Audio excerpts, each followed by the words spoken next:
میرے دوستو، آئیے ہماری فہرست کے اندر پروگرام کے انتظامیہ میں سے بڑی قربانیاں ان کی رہی ہے۔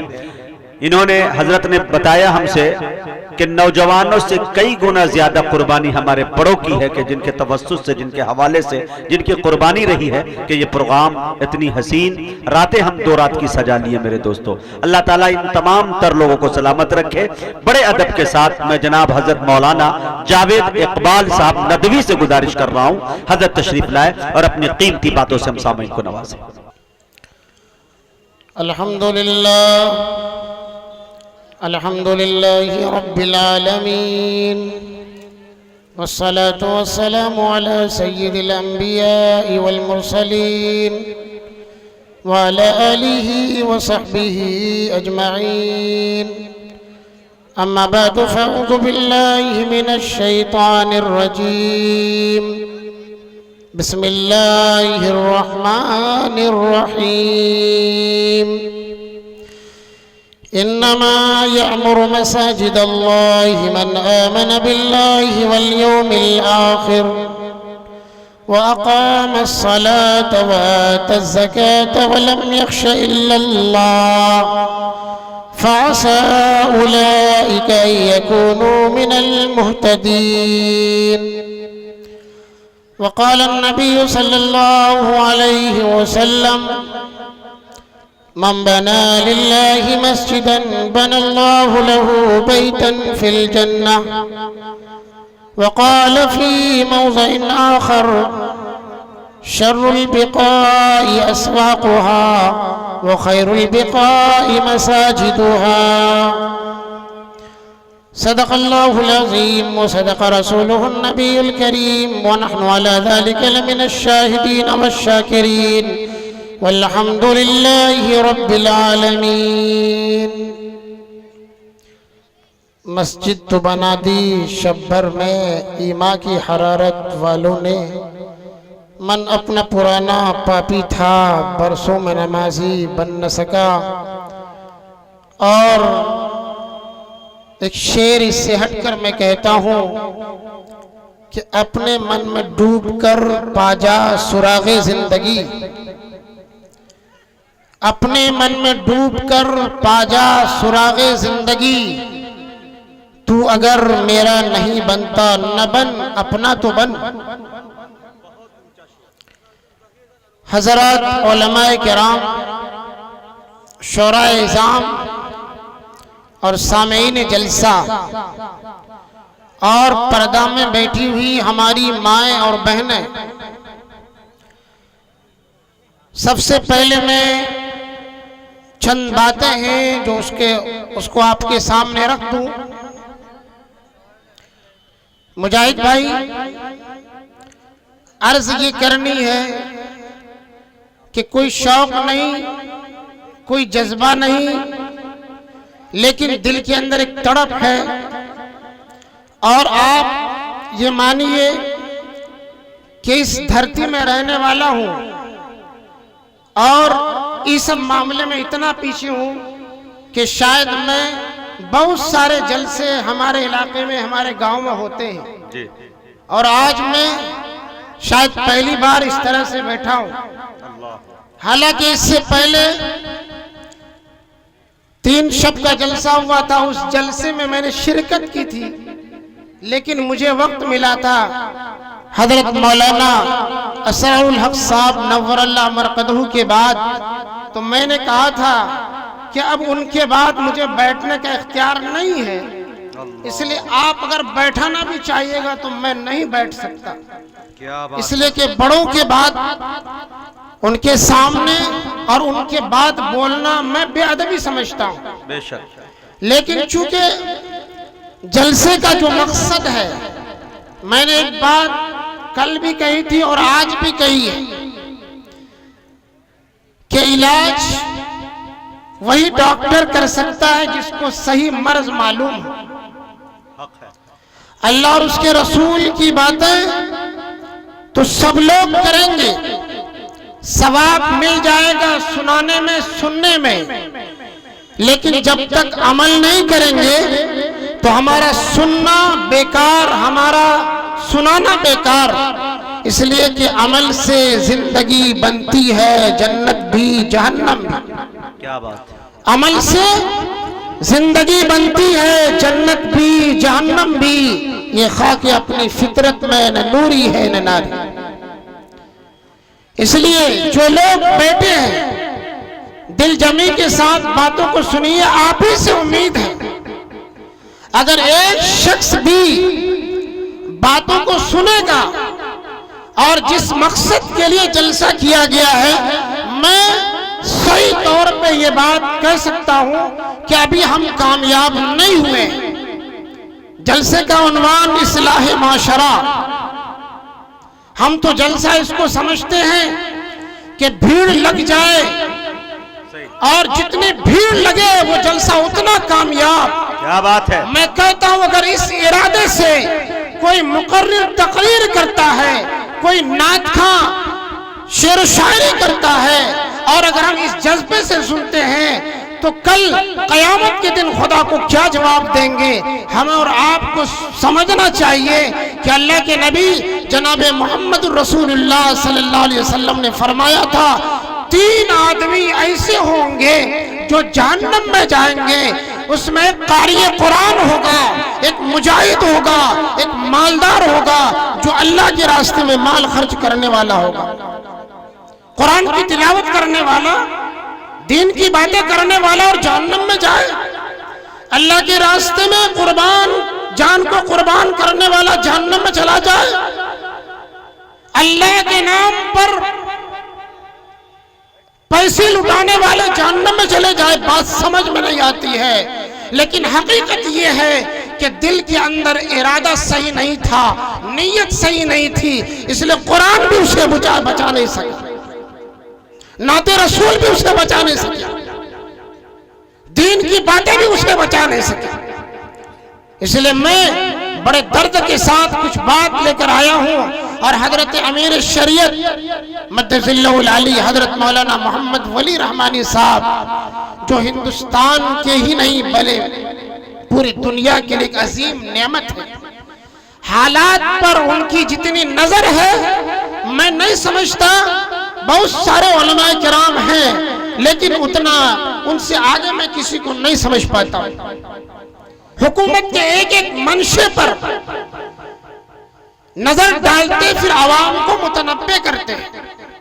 تو آئیے چند منٹ میں ہم وہ باتیں بھی بتائیں گے جو امیر شریعت کا پیغام ہے.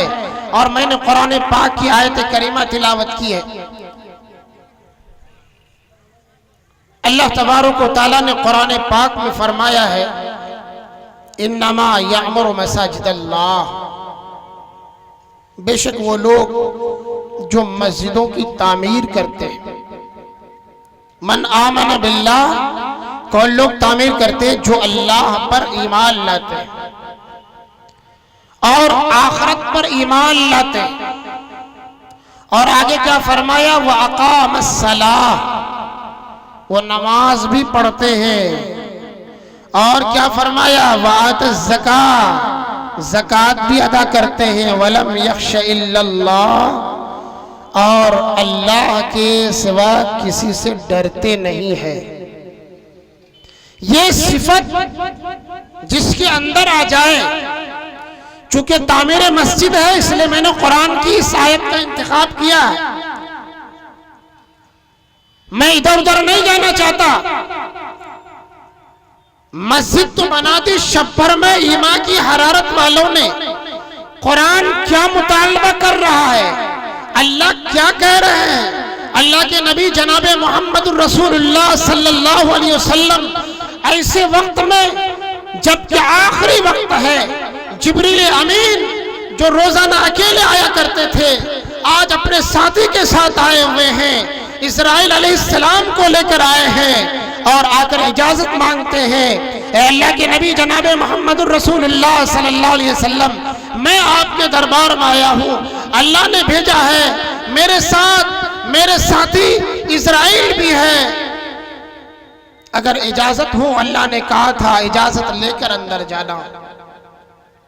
اور اللہ آپ سے ملاقات کی امید کرتا ہے، شوق رکھتا ہے. اگر اجازت ہو تو اسرائیل کو لے کر آؤ ورنہ واپس کر دیا جائے گا۔ تو اللہ کے نبی جناب محمد رسول اللہ صلی اللہ علیہ وسلم نے کس کے لیے؟ ہمارے لیے، قیامت تک آنے والے انسانوں کے لیے اس وقت فکر کی تھی جبکہ آخری سفر کر رہے تھے۔ اس وقت آپ نے فکر کی تھی کہ ٹھیک ہے میں تو چلا جاؤں گا اللہ کے پاس، میری امت کا کیا حال ہوگا، میری امت کا کیا حال ہوگا۔ تو حضرت جبریل علیہ السلام نے فرمایا اللہ نے وعدہ کیا ہے کہ میرے محبوب آپ میرے پاس آئیے، میں قیامت تک آپ کی امت کی حفاظت کرتا رہوں گا، آپ کی امت کی حفاظت کرتا رہوں گا۔ اور اللہ کے نبی جناب محمد الرسول اللہ صلی اللہ علیہ وسلم جب دنیا سے رخصت ہو رہے تھے، آخری وقت ہے، زبان پر اگر آواز نکلتی ہے تو کچھ نہیں، الصلاۃ والصلاۃ وما ملکت ایمانکم، نماز کا خیال رکھنا، نماز کا خیال رکھنا اور اپنے ماتحتوں کا خیال رکھنا، یہ آخری جملے تھے۔ تو میں نے کہا قرآن پاک کی آیت سے کہ مسجدوں کی تعمیر وہ لوگ کرتے ہیں جو اللہ پر ایمان لاتے ہیں۔ ہم سب مسلمان ہیں، مسجدیں بناتے ہیں، اور آگے فرمایا مسجدوں کی تعمیر کا مقصد نماز ادا کرنا، جو نماز ادا کرتے ہیں، زکوٰۃ ادا کرتے ہیں اور اللہ کے علاوہ وہ کسی سے نہیں ڈرتے۔ فَعَسَىٰ أُولَٰئِكَ أَن يَكُونُوا مِنَ الْمُهْتَدِينَ، یقین ہے، امید ہے نہیں بلکہ یقین ہے کہ یہی لوگ کامیاب ہو جائیں گے۔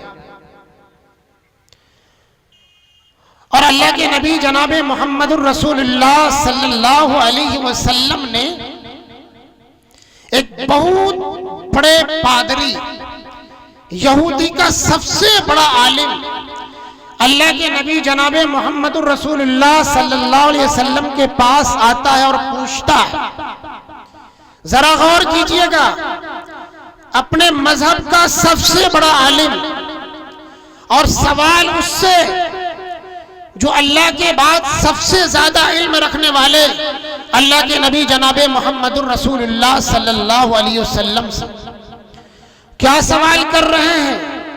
سوال یہ کر رہے ہیں کہ آپ اللہ کے رسول ہیں، اللہ کے نبی ہیں، آپ ذرا یہ بتلائیے کہ زمین میں سب سے بہترین جگہ کون سی ہے؟ زمین میں زمین کا سب سے بہترین ٹکڑا کون سا ہے؟ اس وقت ہم ہوتے، آپ ہوتے تو فوراً بولتے یہ ٹکڑا ہے، وہ ٹکڑا ہے، وہ ٹکڑا ہے۔ صرف تقریر مت سنیے گا، میری عادت یہ ہے کہ واقعات کے ذریعے سے جو سبق دینا وہ میں بتانا چاہتا ہوں۔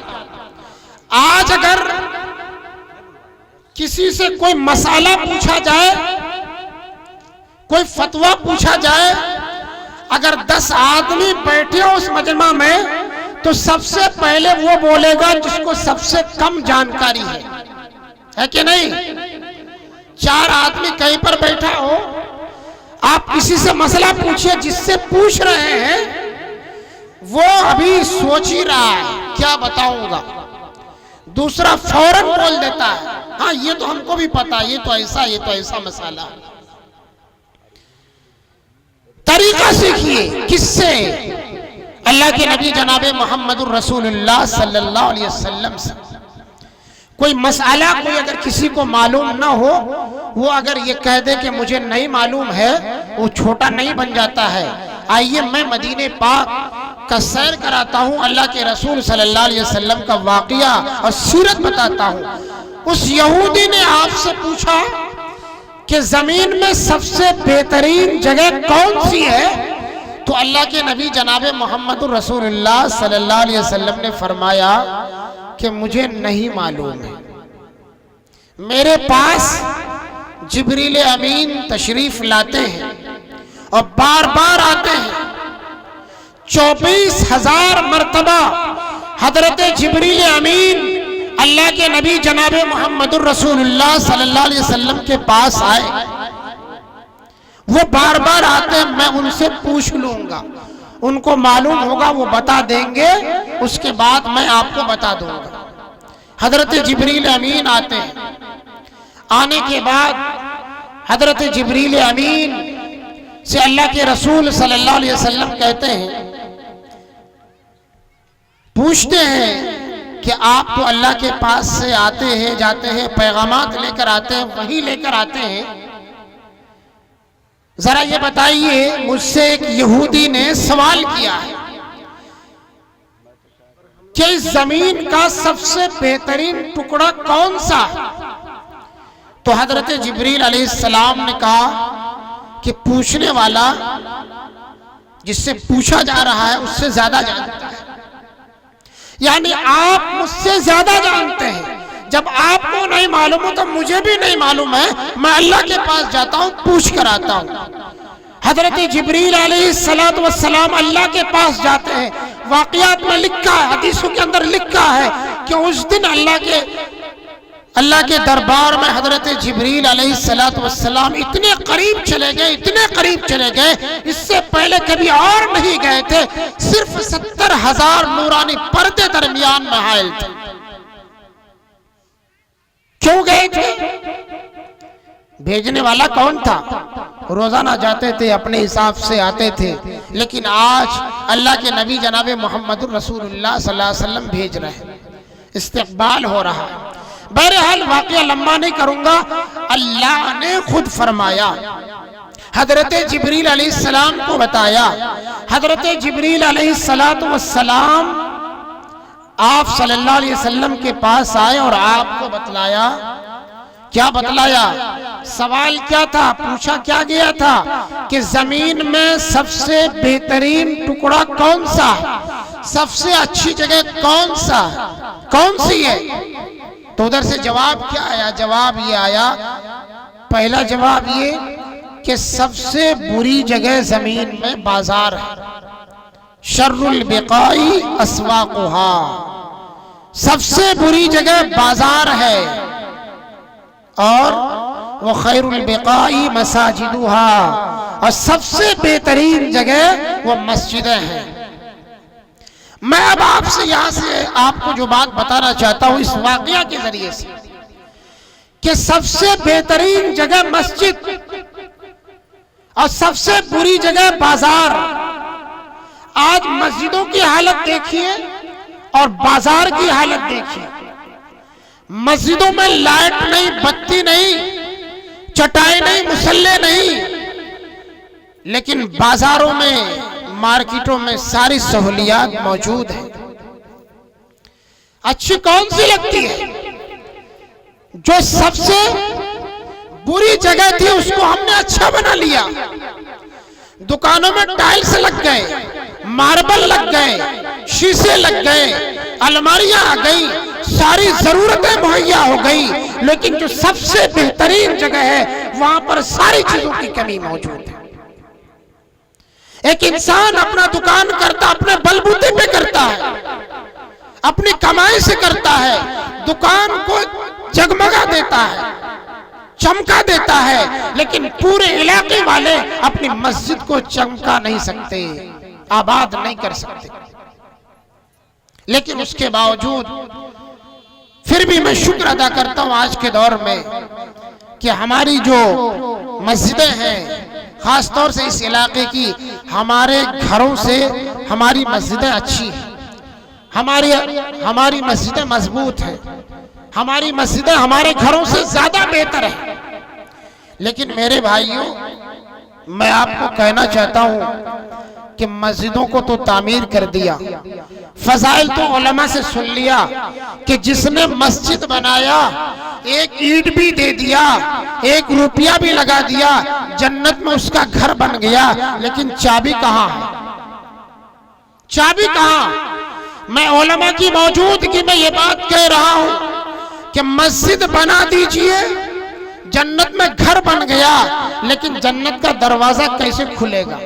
دروازہ کھلے گا تب تو آپ اندر جائیے گا، دروازہ نہیں کھلے گا اندر کیسے جائیے گا؟ جنت کا دروازہ کیا، اس کی چابی کیا؟ فرمایا کہ مفتاح الجنت الصلاۃ، جنت کی کنجی نماز ہے۔ مسجدوں کی تعمیر کس لیے کی جاتی ہے؟ مسجدوں کی تعمیر اس لیے کی جاتی ہے کہ وہاں پر نماز ادا کی جائے، وہاں پر نماز ادا کی جائے۔ اور اس کے ساتھ ساتھ پھر کیا؟ اس کے ساتھ ساتھ یہ ہے کہ مسجدوں کو آباد کیا جائے۔ اللہ کے نبی جناب محمد الرسول اللہ صلی اللہ علیہ وسلم جب مکہ سے ہجرت کر کے مدینہ تشریف لے گئے تو آپ نے سب سے پہلے مسجد کی تعمیر کی۔ تو یتیم بچوں کی وہ جگہ تھی، اس سے وہ قیمتاً وہ جگہ لی۔ حضرت ابوبکر صدیق نے قیمت ادا کی اور اس کے بعد مسجد کی تعمیر ہوئی اور اس کے بعد نماز ہونی شروع ہوئی، جماعت سے نماز کا انتظام ہوا۔ میرے بھائی، آج اگر ہم مسجدوں کو تعمیر کر لیں، اس کو آباد نہ کریں، تو آپ نے یہ بھی سنا ہوگا کہ مسجدیں اگر خالی ہوں تو مسجدیں بد دعا کرتی ہیں۔ مسجدیں اگر خالی ہوں تو مسجدیں بد دعا کرتی ہیں۔ تو ہماری مسجدیں خالی ہیں۔ اشفاق بیراجی صاحب کو نہیں معلوم کیوں؟ بڑے معصوم ہوتے ہیں، ان کی چالاکی نہیں سمجھ پائی گا آپ لوگ۔ بھرے محفل میں ٹوپی کرتا ساری چیزیں لگا کر موجود رہتے ہیں، ہم سمجھتے پکے سچے مسلمان ہیں، لیکن اس علاقے کی بڑے درد کے ساتھ اس بات کو کہہ رہا ہوں، اس علاقے کی 90% مساجد ایسی ہے جس میں نہ امام ہے نہ مؤذن ہے۔ 90% مساجد۔ مسجدوں کو تو تعمیر کر دیا، آباد کون کرے گا؟ میرے بھائی، جلسہ کرتے جلسہ کیجئے، لیکن اس کی شروعات مسجدوں سے ہو، اس کی شروعات مسجدوں سے ہو۔ اس لاک ڈاؤن کے زمانے میں پورے ہندوستان میں اتنا پروگرام کہیں نہیں ہوتا ہوگا جتنا سیمانچل کے علاقے میں ہوتا ہے۔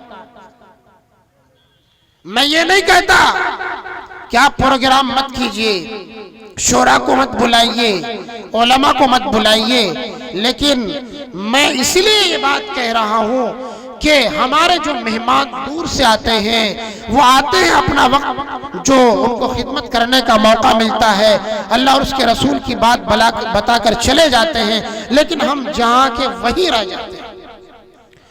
کروڑوں روپیہ نہیں، کئی کروڑ روپیہ سیمانچل کے علاقے میں جلسے کے نام پر، مشاعرے کے نام پر خرچ ہو جاتا ہے، لیکن اس علاقے کے پورے سیمانچل کی میں بات کہہ رہا ہوں، 90% مساجد ایسی ہیں جس میں 5 وقتہ صحیح طور پہ اذان نہیں ہوتی ہے۔ تو بربادی کہاں پر، سیلاب کہاں آئے گا، آگزنی کہاں ہوگی، بھوکمری کہاں ہوگی، برائیاں کہاں عام ہوگی؟ تمام طرح کی برائیاں ہمارے سماج میں موجود ہیں۔ نماز پڑھ لیے جنت چلے گئے، میں دعوے کے ساتھ کہتا ہوں ہمارے سماج میں جو برائیاں ہیں، اس علاقے میں جو برائیاں ہیں، جب تک ان برائیوں کو نہیں روکا جائے گا تب تک جنت کے مستحق نہیں بن سکتے ہیں۔ صرف نماز جنت میں نہیں لے جا سکتی آپ، ہمارے اعمال ایسے۔